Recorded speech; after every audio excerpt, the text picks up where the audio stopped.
Hi guys, the title of the title you see on the screen today. Don't forget to like and subscribe and we'll get started. This exciting story begins with a little chicken trying to warn a girl about danger. He told her that she, Karina Witchwood, would be very cruelly executed before the end of the year in which she lived. As soon as the girl heard this, she was very surprised. She even got a little scared when she thought about death. In fact, she was very happy at first when she finally managed to catch a titmouse, which is supposed to predict the future, which always comes true. However, now that this bird is trying to prove to her that Karina will soon die, she doesn't like it at all. The girl didn't know what was happening, but the bird kept saying that a noose of death had formed around its neck. He also said that in the face of Janice lies both truth and lies, and both lead to the same thing. And if she does not choose the truth, she will simply take and die the most miserable death that one can imagine. Karina was really worried. She didn't know if everything was okay with this bird, so she tried to understand what he was saying and where he got such assumptions from. She put the chick back on the rock, and the animal continued to talk. It said that she would meet 3 people of her destiny. And one of these people will be a man who should never be refused, a man who cannot be convinced. And the 3rd man will be the one with whom she will be able to find happiness for the rest of her life, because she will marry him. As soon as Karina heard about the 3rd man, she immediately became interested in all this, because even before that she vaguely believed this chick. The girl could not believe that she would actually get married and be hanged, and all this would happen in just 1 year. But since this bird was truly magical, she still believed in her words and realized that she only had a few months left before all this would happen, because at that time it was July. She was going to go further through the forest because this was the shortest way to meet 3 men and marry them. Karina was silent for a while. Then she stroked the chick goodbye and was about to leave. The bird itself was very surprised. It did not understand what was happening and why it suddenly put it down without listening to him to the end. But at that moment, Karina turned around and started to leave, saying that everyone wanted to find this magical titmouse. But in the end, it turned out to be just a real deceiver. As soon as the bird heard this, she immediately began to get angry, because this was not true at all, and everything he said was true. But the girl was not going to believe him, and this disappointed him very much. He shouted at her in the end that she would just go and die a cruel death if she didn't start doing at least something. Well, the girl didn't pay attention to his screams. She took her basket of flowers and thought that everything was fine. Of course, she never believed in various prophecies, so she considered it a rather stupid decision to come and check this myth with the titmouse. The girl went further and further into the forest. She thought that it was all quite ominous, but she was sure that everything would be fine if she did not enter into a relationship with any man until the end of the year. Karina believed that if the titmouse's prophecy was indeed true, then in this way she would be able to avoid her death. In fact, she was in a fairly large Walpurgis mountain, and therefore was absolutely sure that it would be difficult for her to meet anyone, much less a man. So with every step she became calmer. She understood that even if she did not leave this mountain, she would still be safe. However, how surprised the girl was when, turning the corner, she saw a young man in the middle of the forest. This man was sitting on a cut tree and holding his leg. As soon as Karina looked at him more closely and realized that it was a man and that he could be dangerous, she was simply horrified. But coming a little closer, she saw his beautiful face and did not understand how this was even possible, how he ended up in the far-forgotten mountains, and what's more, such a handsome man. And then suddenly, Karina came to the conclusion that the titmouse had predicted absolutely correct prophecies, because everything happened exactly as she had warned her. In front of Karina sat a man who was holding his leg. As soon as she noticed this, she immediately assumed that he had injured it, and therefore was not moving at all. Since the first part of the prophecy did come true, Karina came to the conclusion that she should under no circumstances help him or even show herself to him. And it was for this reason that the girl raised the basket up so that her face would not be visible. She believed that in this way he would not notice her, and she would calmly walk on. However, to her surprise, this did not happen. As soon as she began to approach the man, he immediately noticed her, and turning to her, asked her to come to him. As soon as Karina heard him address her, she immediately froze in place. It was hard for her to believe that he had actually noticed her. This man with ash-black hair asked in a calm voice for Karina to help him a little. The girl herself, meanwhile, looked at him slowly and realized that his voice was very charming. She had the feeling for a while that he wanted to win her heart with just simple phrases. The girl even thought that this was really possible. So she turned to him and was about to say something, but then she thought about the prophecy again and realized that, even without suspecting it, she was still following the path that was destined for her by fate. Karina remained silent for a while, and then she turned to the stranger and asked if he had somehow sprained his ankle. The guy was immediately glad that she finally spoke to him, but he immediately replied that he was not wounded at all. Karina, hearing about this, was very surprised. She wondered how it was possible that he was not injured, and immediately asked why he was then sitting in the middle of the forest and holding his leg. At that moment, the stranger smiled, and looking at her with his beautiful yellow eyes, he said that he decided to pretend to be sick so that she would come closer to him and they could get to know each other. He also asked, with a smile on his face, if she had never heard that such a method was the most effective and quite rare for baiting prey. As soon as Karina heard that some unknown man called her prey, she became very indignant. She didn't understand what was wrong with him at all, but, trying to calm down, she still asked why he called her then, since he didn't introduce himself in the end. The man continued to sit in his place and smile stupidly. He said that he was actually looking for a water witch, and that was the reason he was sitting in that place.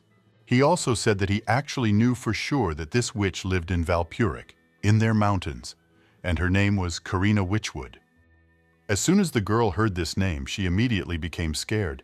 She did not understand how he knew her name, but the man didn't actually recognize her, so he asked if the random girl knew where he could find her.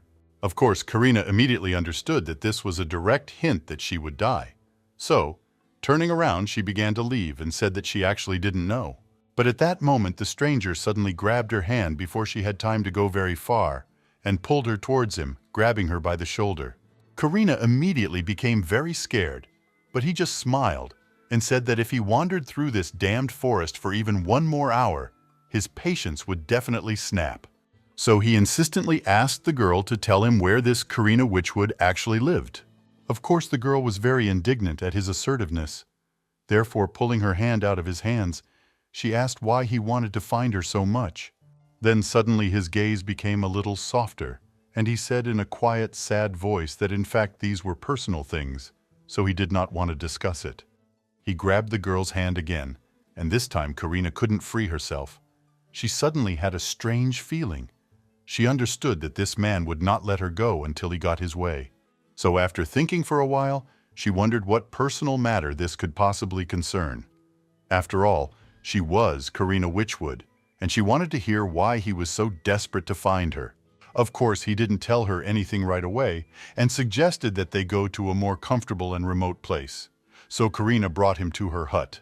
Because they had been walking together for quite a long time, she poured them a cup of hot milk and also put on the table some cookies that she had baked that same morning. After some time of silence, the girl spoke first. She summed up that if he had come all this way to such a distant mountain, then he must have some very important business.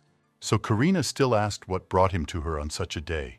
The man now looked very serious. He said that first he should introduce himself and said that his name was Eric Keith. After which, he said that he would like to request a check from the water witch healer. As soon as Karina heard this, she was a little surprised, but immediately asked if this would really be a favor only for him. Eric said that everything was correct, but Karina then replied that he didn't look wounded at all, so she didn't understand why he needed healing. He didn't respond to this, so the girl suggested that they first conduct a full examination so that she could understand what the matter was. Coming closer to him, Karina asked if he could just unbutton his shirt. As soon as Eric did this, she immediately went to the sink and created several water bubbles with her special magic power. After that, Karina began to direct them in his direction. As soon as the guy saw this, he was very surprised. He sat still and said that this was a routine examination and without internal interventions, so he asked whether it was really necessary to perform such a strong disinfection. Karina, continuing to hold several bubbles in her hands and direct others to different parts of the room, said that this was some kind of special ritual. She explained that the ritual was necessary in order to treat the patient with a pure, impartial heart and with clean hands. That was why she did it. Also, pointing towards the framed photograph that stood on the nightstand, she explained that her mother, who was a healer, considered this the most important thing in treating and examining people. After Karina finished, she began to approach the man again and said that in that case, she could already begin the examination. The man, so as not to embarrass her or disturb her, closed his eyes and simply sat with a straight back and an unbuttoned shirt. When Karina took a closer look at his clothes, she noticed that he looked like an ancient sculpture. She was really impressed by his appearance, so she immediately touched his hand. As soon as Eric felt it, he was surprised and asked what she was doing. But the girl was already overcome with emotion and could not think normally. She touched his entire body and said that these muscles were simply excellent and his body was beautiful. Her eyes were positively shining with happiness, and Karina said that she would very much like to use him as a model of health. She continued to admire him and even said that she really wanted to test him. But as soon as she realized what she had said, she immediately became embarrassed and explained to Eric that she wanted to use not him, but his body. The man began to smile and asked if it wasn't essentially the same thing. After all, if she was using his body, then she was also using him. Karina at that moment had already mastered her emotions and realized that she had said a lot of stupid things, so, removing her hands, she said that she was very sorry. She had just never seen such an unrealistically healthy body before. After that, she touched his wrist to measure his pulse. The girl also noticed that he had just recently started fasting and asked if it was true that it had been about 4 days already. Karina continued to examine his body and said that by looking into his eyes, she could see that he was a little sleep-deprived and that he was also showing signs of a migraine because of this. The girl said that it was probably temporary due to stress, so he shouldn't worry too much. Eric, meanwhile, was very impressed and said that he couldn't believe that she was able to notice all this with just one touch. But Karina, smiling, said that it was so easy for her only because his body is honest with her and doesn't want to hide anything. After this, the girl asked if a small test would be enough for him so that she could finally be sure of everything. As soon as Eric heard about some test, he immediately panicked because he was completely unprepared for such a turn of events, because he only came for an examination. But Karina immediately explained in a calm voice that he had come to her for an examination even without having any illnesses, only because he wanted to see for himself what kind of doctor she was. And she asked if it was all true. Eric did not hide the truth and with admiration, smiling, said that she was quite an observant girl. After that, he stood up from his seat and said that everything was correct. He wanted to know what kind of witch Karina was and whether she was right for him or not. As soon as the girl heard about this, she was a little surprised. She looked him straight in the eyes and immediately asked why she could be suitable for him at all. At that moment, Eric smiled and, moving closer to her, said in her ear that he thought she was ideally suited to poison His Majesty the Emperor. As soon as Karina heard this, she was so horrified that she could not utter another word. She stood there looking at him with a surprised look, but then she realized that this would not end well. So, turning away from the man, she suggested pretending that she had not heard any of this. Eric, of course, was not surprised by her reaction and said that it was impossible to do this because she had heard about it anyway, so he could not leave it like that any longer. Then suddenly he turned his gaze to her trembling hand and immediately asked if she was a little cold, because her body was starting to tremble little by little. Suddenly Karina couldn't stand it. She started screaming loudly and said that her soul was gradually freezing. The girl also said that if this conversation had reached such inclinations, it could lead at the very least to a death sentence. So she immediately refused his offer and was absolutely categorical in her decision. As soon as Eric saw her such a violent reaction, he immediately laughed and said that she shouldn't worry so much because the poisoning was just a joke. Karina immediately got angry because it was no longer funny at all. Even if it was just a joke, she considered such behavior completely inappropriate. But before the girl could say anything, Eric replied that he really needed her help and he would like to ask her to become His Majesty's personal physician. He explained that the emperor had been suffering from anxiety for 2 years, and that this was because he believed that someone was trying to poison him and therefore could not live in peace. As soon as Karina listened to him, she immediately asked if he had really come to her. a water witch who knows about poisons and herbs, in order to convince His Majesty that no one was going to poison him, and no one was doing such things. Eric immediately smiled and said that everything was absolutely correct. The former personal physician had to resign for unavoidable reasons, so the Emperor was actively looking for his replacement. At that moment, Karina immediately remembered the words of the bird she had met at lunch, the one that had warned her of danger. So, after thinking for a while, she wondered if it was possible that the previous doctor had simply gone and hanged himself because he was unable to treat His Majesty. Of course, Karina suspected that this was probably true. However, Eric smiled and said that this was not true at all. He had simply retired due to his own illness. The man also explained that there had been a big discussion about who could be chosen as his successor, and Lady Chilton had decided to recommend Karina. As soon as the girl heard about Lady Chilton, she was immediately surprised and asked if it was true. Eric said that everything was absolutely correct. She was His Majesty's mistress, and he had heard that Karina had met her 3 years ago at the hot springs at the foot of the mountains. At that moment, Karina immediately remembered that she had once actually examined a person she had met at the hot springs, and she could not even imagine that it could be Lady Chilton. The girl considered her unsurpassed beauty incredible, and she even seemed to her like a goddess who had descended from the top of the mountain. Karina also heard various rumors that she had even captured the heart of the Emperor himself, but she never knew if it was true.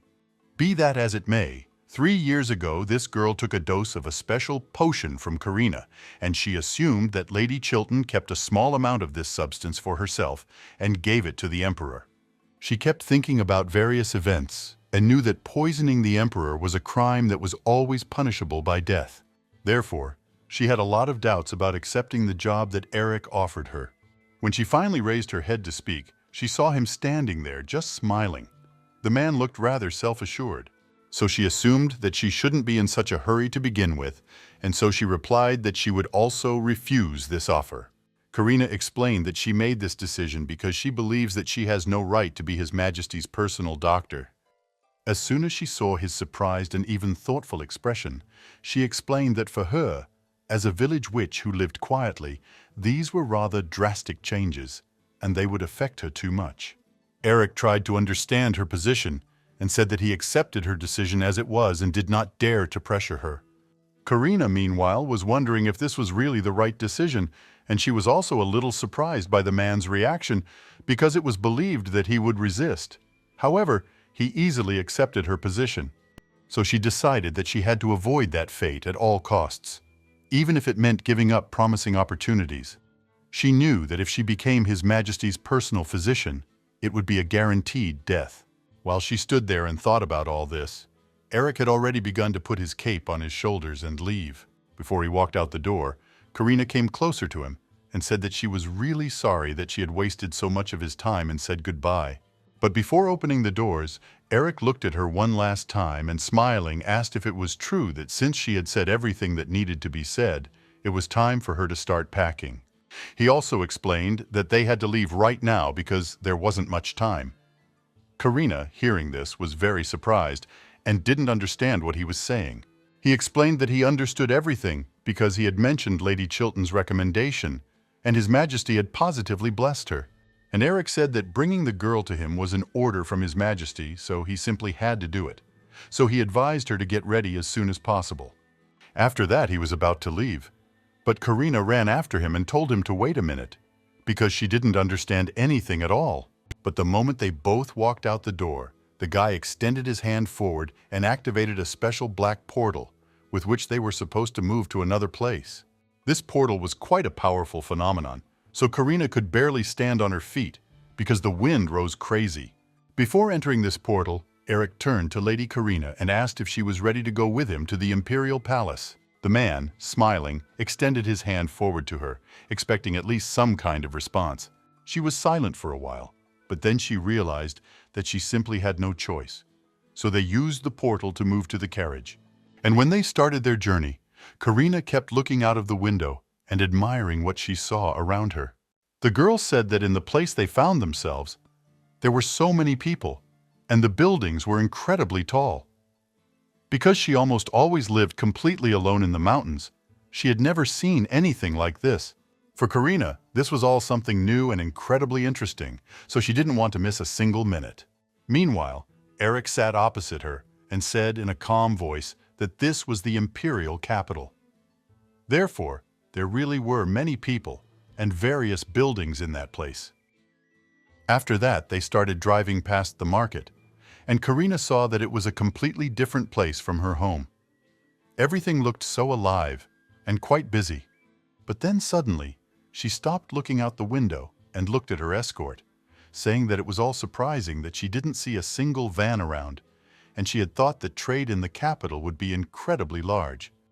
Eric, meanwhile, replied that the carts could only pass from evening until dawn, and that was why they were not there at the time of day they were. He looked off to the side and also said that if this were allowed during the day, there would be too much traffic, and it would be impossible for even an ordinary person to pass.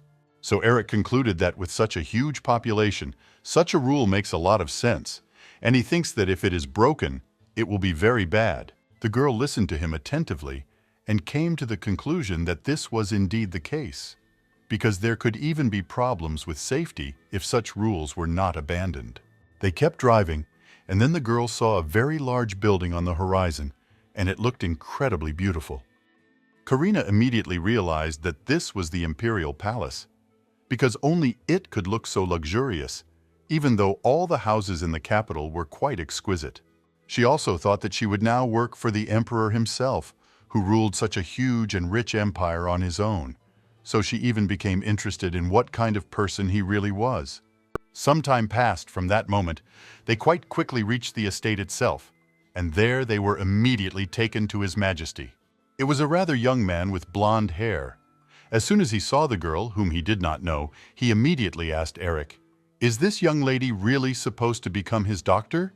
As soon as Karina saw his angry and rather hostile expression, she immediately realized that something was wrong. But soon the emperor sighed heavily and asked if she was not too young to be his doctor, and as if he were wondering to himself why his dear beloved had suddenly recommended such a young lady for such an important position. But Eric spoke up and told His Majesty that after checking, he found that this girl was a highly skilled doctor with a sincere heart for all her patients. Of course, the emperor was not very impressed, because he was unable to independently test its capabilities, so he treated it with great distrust. But his assistant tried to convince him and said that she was also a water witch with extensive knowledge in the field of herbs and, of course, healing. The emperor was silent for a while, and Eric said that he was absolutely sure that they could trust her, because she was a good person and was not a threat to them at all. After listening carefully to his assistant, the man nevertheless said that since he was so sure of this, and since he trusted her, then perhaps he should listen to his opinion. Karina, meanwhile, stood there with a very serious expression on her face, but didn't answer. She was a little surprised that the emperor himself was talking to Eric so respectfully, and she assumed that the guy must have some kind of high status since he was acting like that. The girl thought about many things, but realized that the most important thing in that situation was, of course, the emperor's opinion, and her future life would depend on his decision. So she just stood and looked at him. After some time, the man stood up from his seat and looked at the witch attentively, after which he clenched his hand into a fist but said nothing. Of course, Karina began to worry a little, but she did not understand why she felt completely helpless next to the emperor. But she had quite a lot of talents, and she should not feel like that at all. But the girl couldn't help herself. She understood that if she made even the slightest mistake in relation to someone occupying such a high position, she would certainly be executed on the same spot. She wouldn't even have time to blink an eye. Soon after, the emperor went to his study to conduct more informal conversations. Karina and her attendant were already waiting for him there, and the butler was standing there.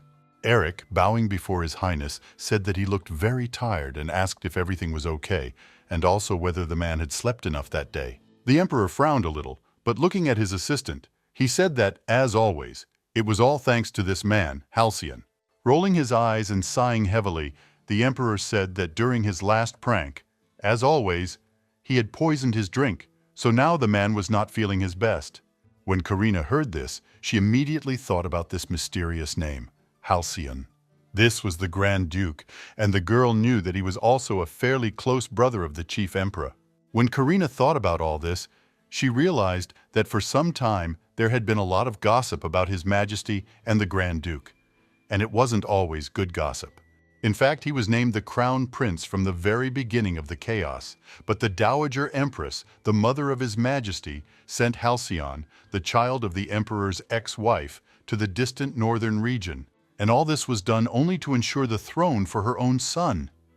She did not think about anyone else in this situation, only about herself and her child. And quite a lot of time has passed since then. Halcyon has long since returned to the capital. And since he returned only after the death of the Emperor's mother, it was not at all surprising if he took offense at His Majesty, because the act was truly vile and unjust. So Karina wondered if the Grand Duke of Halcyon might actually be the prime suspect in this terrible poisoning plot. After a moment of silence, the Emperor said that Halcyon's return to the palace might have been a mistake, and he was already thinking about correcting this mistake. He closed his eyes, turned away, and said that he should have not indulged him, but left him to freeze in that north.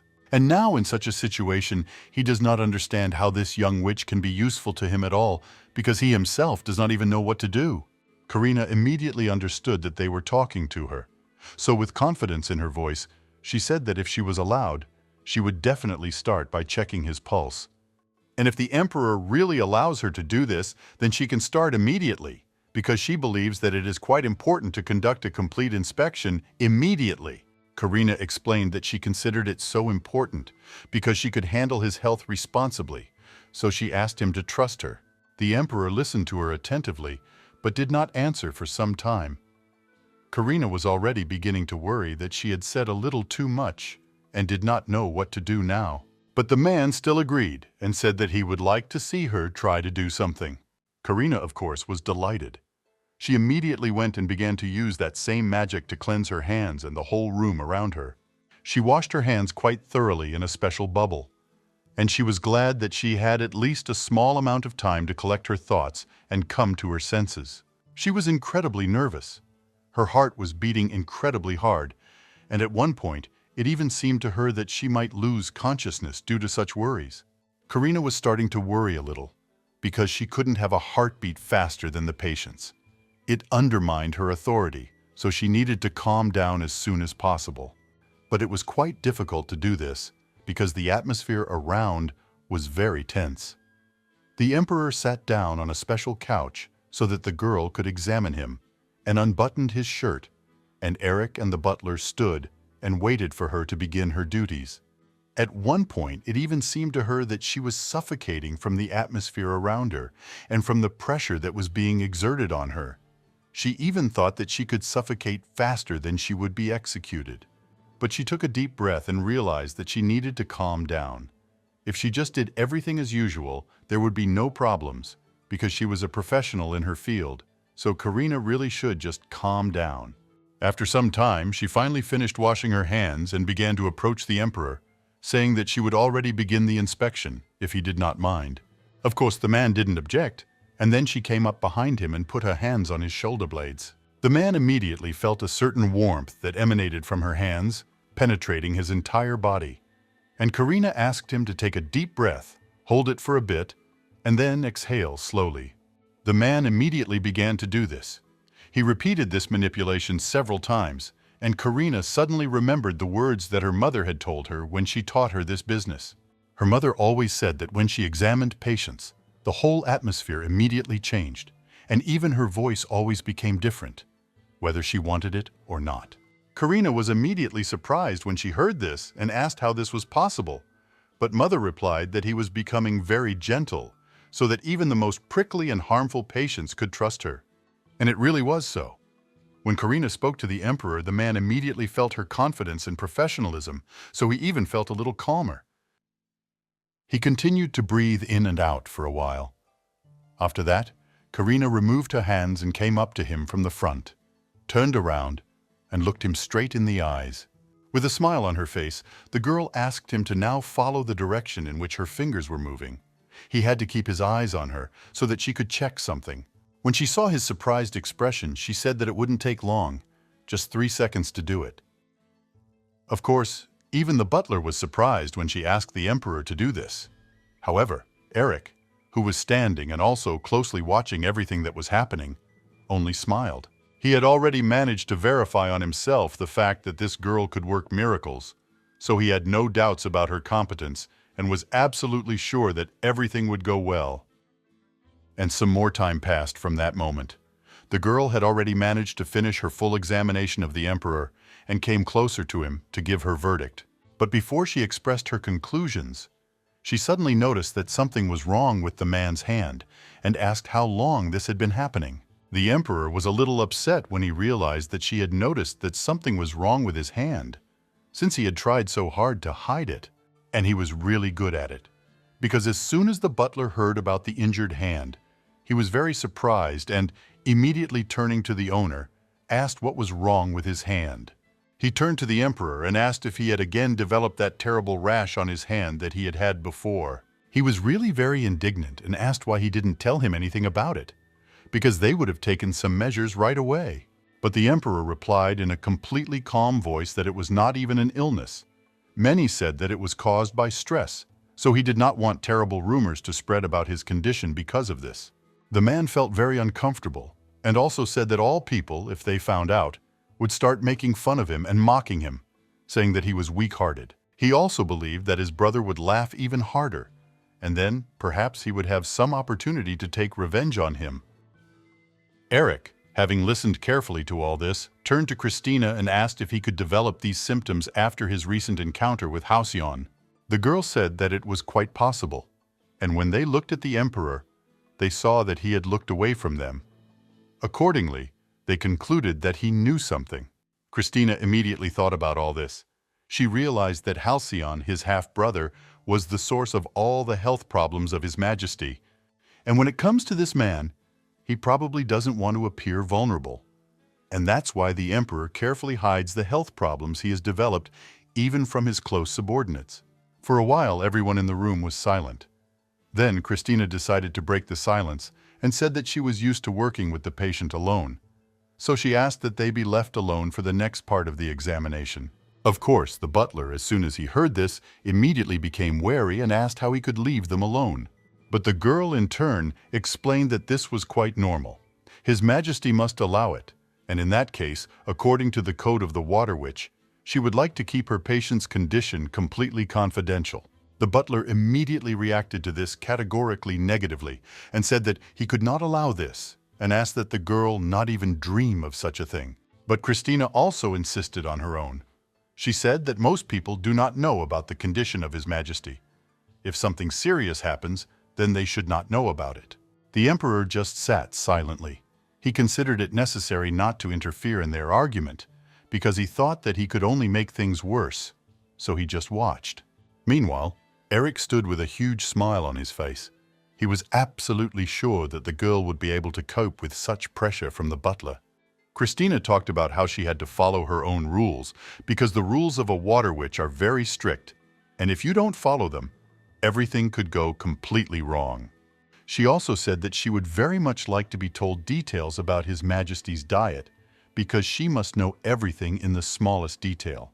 Christina explained her request by saying that when she examined His Majesty, she discovered that his digestion was rather weak, so she needed to find out the cause and eliminate all the problems. After waiting for no reaction, the girl handed him a piece of paper with several dishes written on it, and said that at least breakfast needed to be replaced immediately, and explained that he would have to eat the dishes she recommended in order for him to feel better. Of course, the emperor didn't like all this, but he couldn't do anything about it because it concerned his health. So in the end, when all the arguments were over, Christina decided to sum it up. She said that she wanted to be allowed to work alone, after all. She was not going to reveal His Majesty's condition completely publicly, and ultimately, she wanted access to His Majesty's diet, and also for the man to choose what he liked for breakfast from the list she gave him. Christina explained that if all three of these conditions were met, then she would express the greatest devotion to His Majesty and help with the solution of his problems. The man didn't answer. He just sat and silently looked at the girl, thinking about her offer. He wasn't sure if it would really be the right decision. Of course, Christina was already beginning to be very wary of all this. She realized that she had probably been simply taken and deceived, and she would never be able to return home again because she would be locked in this empire forever, even if they did not agree to her conditions. As soon as the girl turned her gaze to the emperor, she realized that she would probably be executed on her first day in the palace because she began to show her character and did not really obey His Majesty. But even if she is punished, it will probably end in more than just expulsion. So she needs to hope for the best in order to stay alive. And so, after quite a long time, the emperor finally spoke. He said that he still agreed to do it the way she suggested. As soon as Christina heard about this, she simply beamed with joy. She could not believe that he actually agreed to her condition. And the man repeated it with a smile on his face, because she couldn't believe whether he really said it out loud or whether she just imagined it. He agreed to her conditions. Also, with a smile on his face, the emperor said that he had never met such a doctor before, and he really liked her approach, so he considered it necessary to check how she would be in action. He considered her determination to take full responsibility for his health to be truly respectable, but he also had conditions for such privileges. The emperor continued to smile and asked whether it was true that there should still be some restrictions in such a matter. As soon as the girl heard this, her mouth even opened slightly in surprise, and the man, standing up, said that even after providing such a great privilege, if she poisoned him, he would definitely hold her accountable for her actions. Christina, of course, was not at all surprised by such a condition, because she knew perfectly well that if they did something wrong, they would simply execute her. After this not very pleasant conversation, the girl and Eric finally left the emperor's office and went down the corridors. They observed complete silence, in particular because Christina was still a little frightened after the emperor's words. When Eric noticed her dejected mood, he said that in any case, they had one proverb that should cheer her up a little. He named it in his native language, but Christina, of course, did not understand a single word. Holding back her tears, she asked what that even meant, and Eric, with a smile on his face, replied that it basically meant that you were digging your own grave. With a smile on his face, he said that he thought that this proverb suited her perfectly in this situation. When the girl heard this, she was very angry. She could not believe that he actually thought something like that was funny in this situation. But after that, she calmed down a little and, sighing heavily, went on. She understood that she just needed to keep quiet and hide in the darkness so that nothing like this would happen. When she started pretending to be too enthusiastic, it backfired on her. She did all this just to avoid the prophecy that the bird told her about, but in the end, she only goes down the same path. If the girl does something wrong, she will definitely be executed. And that is why Christina will have to work very hard to earn the emperor's blessing and to prevent him from killing her. She must be the most reliable witch in that world and also follow all the rules, and then everything will be fine. She believed that if she could build a good relationship with the emperor, then of course there would be no reason to execute her. So that was her most important task. She had to make friends with His Majesty, and all because, if anything, expulsion was the most they could do in such a case. She thought it was a very good plan. If Christina could change her fate, then the chances of her dying would be greatly reduced, and then perhaps she would have a chance to live a peaceful life as a witch. Then Eric, who had been watching the girl all this time, suddenly spoke to her and asked, "Does she really believe in herself that much?" As soon as Christina heard these words, she looked at him in surprise. She was still immersed in her thoughts, so she did not understand why she was saying this. But the moment she looked at Eric, she realized that this man, who was standing in front of her right now, seemed to have read her thoughts. Eric continued walking forward, and the girl stopped for a moment. Then she began to catch up with him and asked how he even knew that she had just made a promise to herself. And with a trembling voice she asked, could he really read people's thoughts as rumors had it? The man replied in a completely calm voice that he could indeed do this, and that he could usually only pick up on a few things that people were thinking, and that could only be if those thoughts were really incredibly strong. In Christina's case, it was a little different. He heard that she should under no circumstances be executed, and that she was downright praying for this. As soon as the girl heard these words, she was scared. After all, this was really direct proof that Eric could read minds. They walked for some distance in silence. Then Eric broke her silence and said that becoming the Emperor's personal physician was a great honor, and he did not understand why she was so worried about it, because she was quite a good specialist in her field. Christina already wanted to say something, but then she realized that if he was reading her thoughts, then there was no need to hide it, because he would eventually find out what she was thinking anyway. So she said that she had just recently received a prediction from a titmouse, and this bird said that she had a huge chance of being hanged at the end of this very year. Eric, upon hearing this, immediately thought about it and told her not to take it too seriously, because it could be completely untrue. He also said that if she was really so carried away by this prophecy, then on a subconscious level, she begins to follow the same path that was destined for her by fate. So he advised her not to dwell on this thought too much, and then perhaps everything could change. Christina was a little surprised to hear about this, and said that the titmouse's prophecy had always come true and was coming true, and that was why she was so scared. Then, in order to calm her down a little, Eric took the girl by the hand and said that most of the time, this is indeed true. However, it is possible that this may not apply to Christina at all. He smiled and moved closer to her, saying that he meant that she already had a high priest who was right next to her, so if anyone could cancel this prophecy, it would be him. As soon as Christina heard about this, she was genuinely surprised. She could not believe that he had just said that he was the high priest.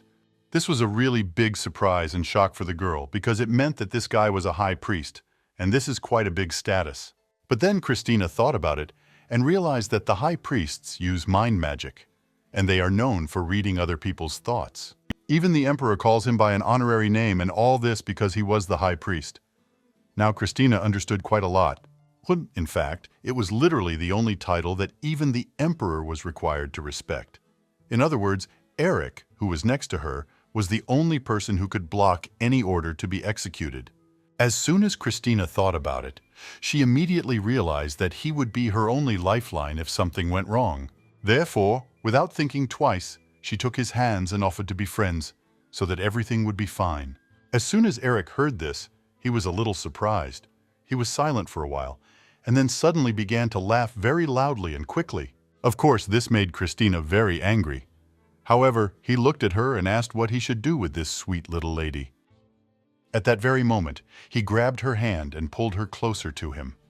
As soon as Christina felt this and looked straight into his eyes, a strange new feeling appeared inside her. She looked straight into his eyes and realized that they sparkled like jewels. She simply did not want to take her gaze off him for a second. At some point, she even wanted to touch his face or maybe even his lips. Quite quickly, Christina realized that she absolutely shouldn't think about this, because it was too shameful and awkward. But then Eric's voice was suddenly heard, telling her to move closer and touch. With a smile on his face, he said that in fact, he had never had as much fun with anyone before as he was having with her now. Eric also said that this was the first time this had happened to him, and he let go of her hand. And Christina thought about what he had just said, that he enjoyed spending time with her, and that it was very nice. After that, he asked Christina if she would like to first properly greet the Empress or Lady Chilton. The girl began to worry a little, but in the meantime they had already gone on, and she said that, obviously, she had to see the Empress first. Eric, of course, said that he understood everything, and also added that since they were now friends, he would like to give her one very important friendly warning. And once he was sure that Christina was listening to him attentively, the man said that the Emperor suspected that the Empress might also be involved in the assassination plot.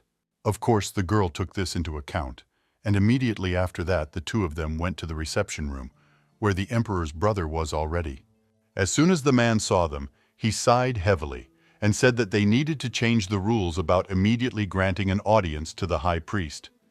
Halcon, who was the Grand Duke and also the Emperor's half-brother, was quite serious and hostile towards Eric. However, the high priest took this matter quite calmly. He bowed his head and said that if there was nothing to hide, he certainly would not object to their staying and talking a little. He also said with a smile on his face that having the Emperor's brother as the Empress's secret lover did not look too good. As soon as Christina heard this, she even blushed a little. She wasn't sure if she had understood everything correctly. But the girl guessed that Halcyon was the Empress's secret lover. For her, this was something very unusual and even a little disgusting. She couldn't believe that they had actually just said all of this out loud in front of a stranger. But she didn't respond because she knew that she could only make things worse. As soon as Christina began to examine this sweet couple, she noticed that they were indeed standing quite close to each other. But there was still a strange tension in the room, in particular between the two of them. Their awkward silence was broken by Halcyon, who pointed towards the girl and asked, "Is this really the Emperor's new doctor?" Christina was about to say something, but Eric managed to do it first and said that all of this was indeed true. As soon as the man heard this, he immediately became quite serious and very rude. He replied that he now even gives witches a place in his society. He also said that he was absolutely sure that they went first to Lady Chilton and asked, did they really need to come at all to see the Empress? As soon as Eric heard this, he immediately frowned and asked what he meant, because in fact they came first to meet the Empress. The girl, hearing about this, immediately laughed awkwardly and asked, "Is this really true?" And, without waiting for an answer, she said that she was a little surprised that the girl actually decided to come to her first, because this usually doesn't happen. The Empress explained that this palace was ruled by Lady Chilton, and even Christina had entered the palace on the recommendation of this girl. So with a wicked smile on her face, the woman said that she was either too naive for her own good or incredibly perceptive. As soon as the Empress fell silent, Christina, lowering her head, immediately said that in fact it was quite obvious that the Empress came immediately after the Emperor in status. And after all, the Empress was the lady of the Delphus Empire, so she couldn't help but come and greet. Halcyon, as soon as he heard these words, immediately became angry, and putting his arm around the girl's waist, he told them to leave this senseless flattery and just leave. Meanwhile, the maid had already opened the door for them, and the Empress said that this was indeed so. She did not want to talk to them anymore. So she advised Christina to go and look at Lady Chilton. The Empress, with a hint of disgust in her voice, told the girl that if she continued to stay there and say meaningless things, it would not help her at all. In the end, the girl really just had to leave, because they weren't at all happy to see her there. Christina, having gone around the corner, stopped, and sighing heavily, realized that she literally felt how her life expectancy was shortening with every minute she spent in that place. After a short silence, she turned to Sir Eric and asked, "Does she remember correctly that her predecessor, the former doctor of the Emperor, resigned precisely because of illness?" The man was a little surprised by this question, but said that everything was absolutely correct, and then she asked what type of disease it was. Eric thought for a moment, and then said that it was some mysterious condition of his stomach. He also said that this doctor had lost all his hair and looked like he could drop dead at any moment, so they decided to remove him from the imperial palace so that he could retire. As soon as Christina heard about all this, she immediately realized that it was probably all caused by the stress that the doctor had to endure. However, after meeting with Grand Duke Halcyon, she believes she understands why His Majesty would suspect something in such a situation. He was one of those very powerful people who, just by being around, inspires incredibly great ambition and revenge. She thought that this great duke was like a lion, and that was quite an apt comparison. However, Christina did not understand why someone like him continued to try to poison the Emperor in such a not very good way. If the man wanted to seize the Emperor's throne so badly, the girl does not understand why he did not use a more suitable plan and kill his brother in one move. The girl had a rather serious expression on her face because this question worried her a lot. And when Eric turned in her direction and noticed all this, he immediately asked what she was thinking about, because he couldn't read absolutely all of her thoughts. As soon as the girl did not answer him about this, but said that it was absolutely unimportant, he suggested going to Lady Chilton in order to close this issue as soon as possible. Of course, Christina would not mind lying down for a bit and taking a break from all these people. But she had no choice, because she still had one more person she absolutely had to meet. And this person was precisely the girl who called Christina to this palace, the culprit of all this. Meanwhile, Eric and Christina went out into the street, where many aristocrats had gathered to have tea with Chilton. As soon as Christina walked past all these people, she realized that she really took control of the entire palace, since she could even have such titles, meetings, and invite the guests she wanted. The girl thought that this was completely different from the quiet atmosphere in the Empress's chambers. In the place where she now found herself, it was very noisy.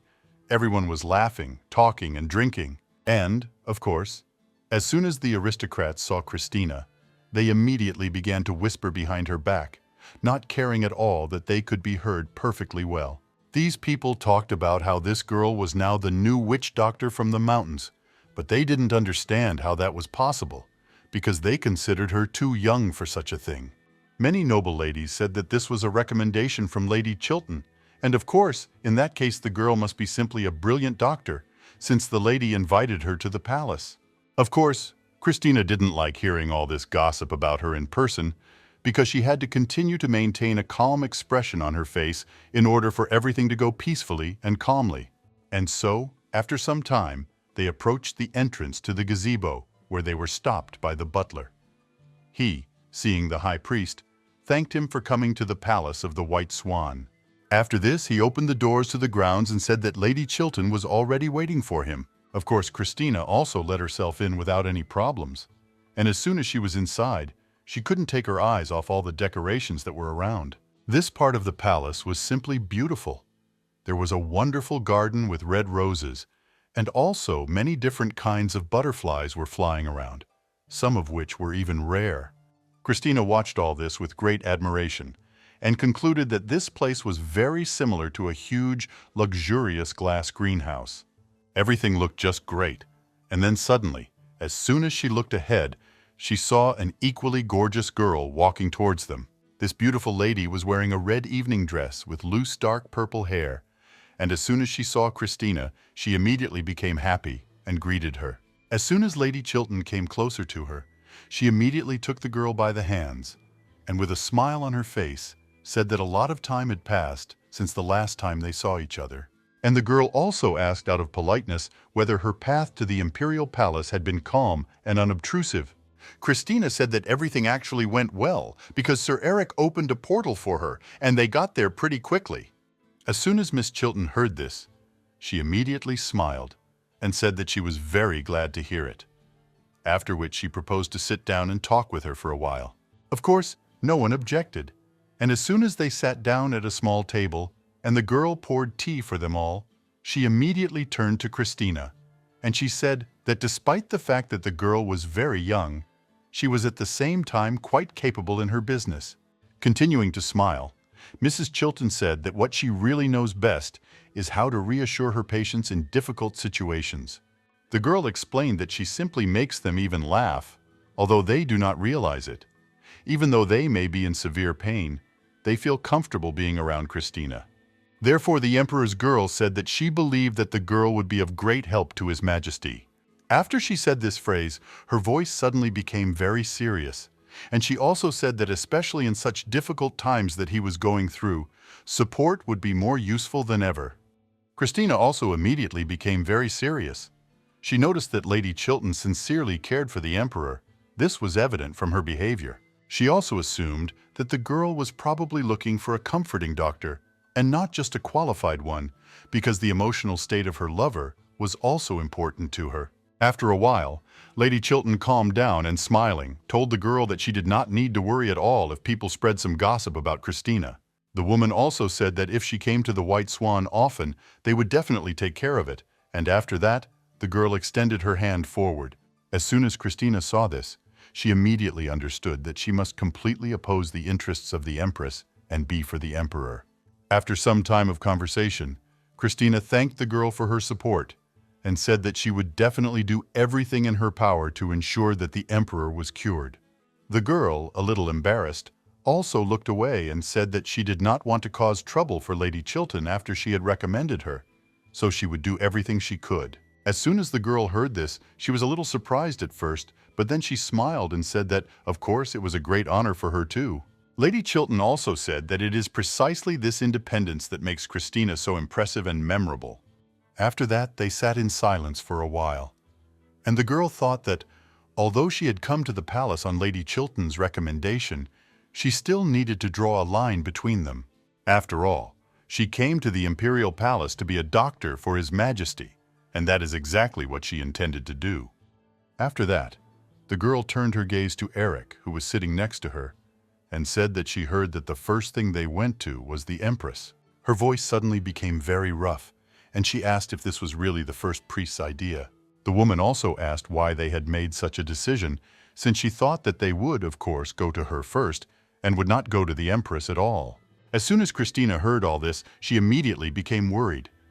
Eric was about to say something, but she interrupted him and said that in fact it was her decision. The girl really didn't want him to be scolded for this, so she said that she asked the man to take her to the Empress first. Christina explained her decision by saying that she wanted to meet Her Majesty first, as she believed that this would be the correct etiquette. As soon as Lady Chilton heard this, she was, of course, upset. After all, she had thought of scolding Eric for it. But since the girl had taken all the blame for it upon herself, there was nothing left for her to do but close the subject. So she smiled and said that this was exactly what she had to do. It was really the right decision, so everything was okay. She also said, smiling wryly, that, to be honest, she might be a little disappointed, all because it seemed to her that the only one who was truly waiting for Christina was her. But after that she suddenly smiled and said that the girl just needed to know how much she wanted to see her, that's all. So she suggested that they just forget about it all and move on. Of course, the girl didn't understand this reaction, but she decided not to worry too much, so she said that she agreed. At this point, Eric broke their awkward and rather tense silence. He stood up and asked Lady Chilton's forgiveness for interfering, but he said that it was time for them to go. When Christina heard this, she herself was a little surprised, because she thought that they would be late. However, when the lady asked if this was really true, he replied that he still had to show the girl the hospital. Lady Chilton immediately rose from her seat and said that she was very sorry, and also asked if she would be able to come to visit her again. With a smile on her face, she told Christina that they still had so much to discuss, so she would look forward to welcoming the girl to her place. But, moving closer to her, she put her hand on the table and said that she would like it if next time they were alone without Eric. They still managed to leave calmly, and heading towards the hospital, Christina decided to tell the man something so that they would not be so bored. The girl began her story and said that long ago, deep in the mountains, in a hut lived a witch named Christina Witchwood. This girl spent her days there peacefully, had fun with animals, collected various herbs, and improved her knowledge. Like any other witch, her friends were animals. However, soon, one day, danger appeared before her, and she began to not understand why she had to endure all these trials. Once the story was over, they were both silent, but Christina turned to Lord Eric and asked when exactly Lady Chilton became His Highness's mistress. The man was a little surprised by this question, but said that it happened at the end of July 3 years ago. As soon as Christina heard about this, she immediately realized that it was at that very moment that she gave this girl a special potion. She was absolutely sure that the girl had used this love potion, of course, on His Majesty, and thus was able to win his heart. As soon as Eric told her this, he immediately looked at the girl and said that she looked deeply worried and asked if something had happened. Christina immediately became worried. In fact, she began to imagine herself in church, as if he were a pastor, and wondered what she was supposed to do. She said she had gone and given Lady Chilton a very important thing, and now she was afraid it might play a bad trick on them all. But the girl didn't have time to finish speaking when Eric suddenly looked at her with alarm and asked if she really loved her. While Christina, as soon as she heard this suggestion, was very surprised and said that it was not so at all, and also asked what he was saying. She could not understand how such a thing could even come into his head. Then she decided to tell him everything honestly, and explained that when she first met Lady Chilton, she made a love potion for her. As soon as Eric heard this, he was a little surprised, but the girl also said that she probably used this potion on His Highness, and he was simply furious when he realized this. But Christina, with her head down, continued to speak. She said that she really thought so, and perhaps it was rather bad, because now it seemed wrong to her. Eric, of course, read her thoughts again, but these were only fragments, and when she told him the whole situation, he finally understood what had worried him then. Christina was silent for a while, then asked the man if he would really tell His Highness about all this. After some thought, Eric smiled and said that, in fact, no, he would not tell anything, because he was a priest, and what he reads in the minds of others, he has no right to divulge to anyone.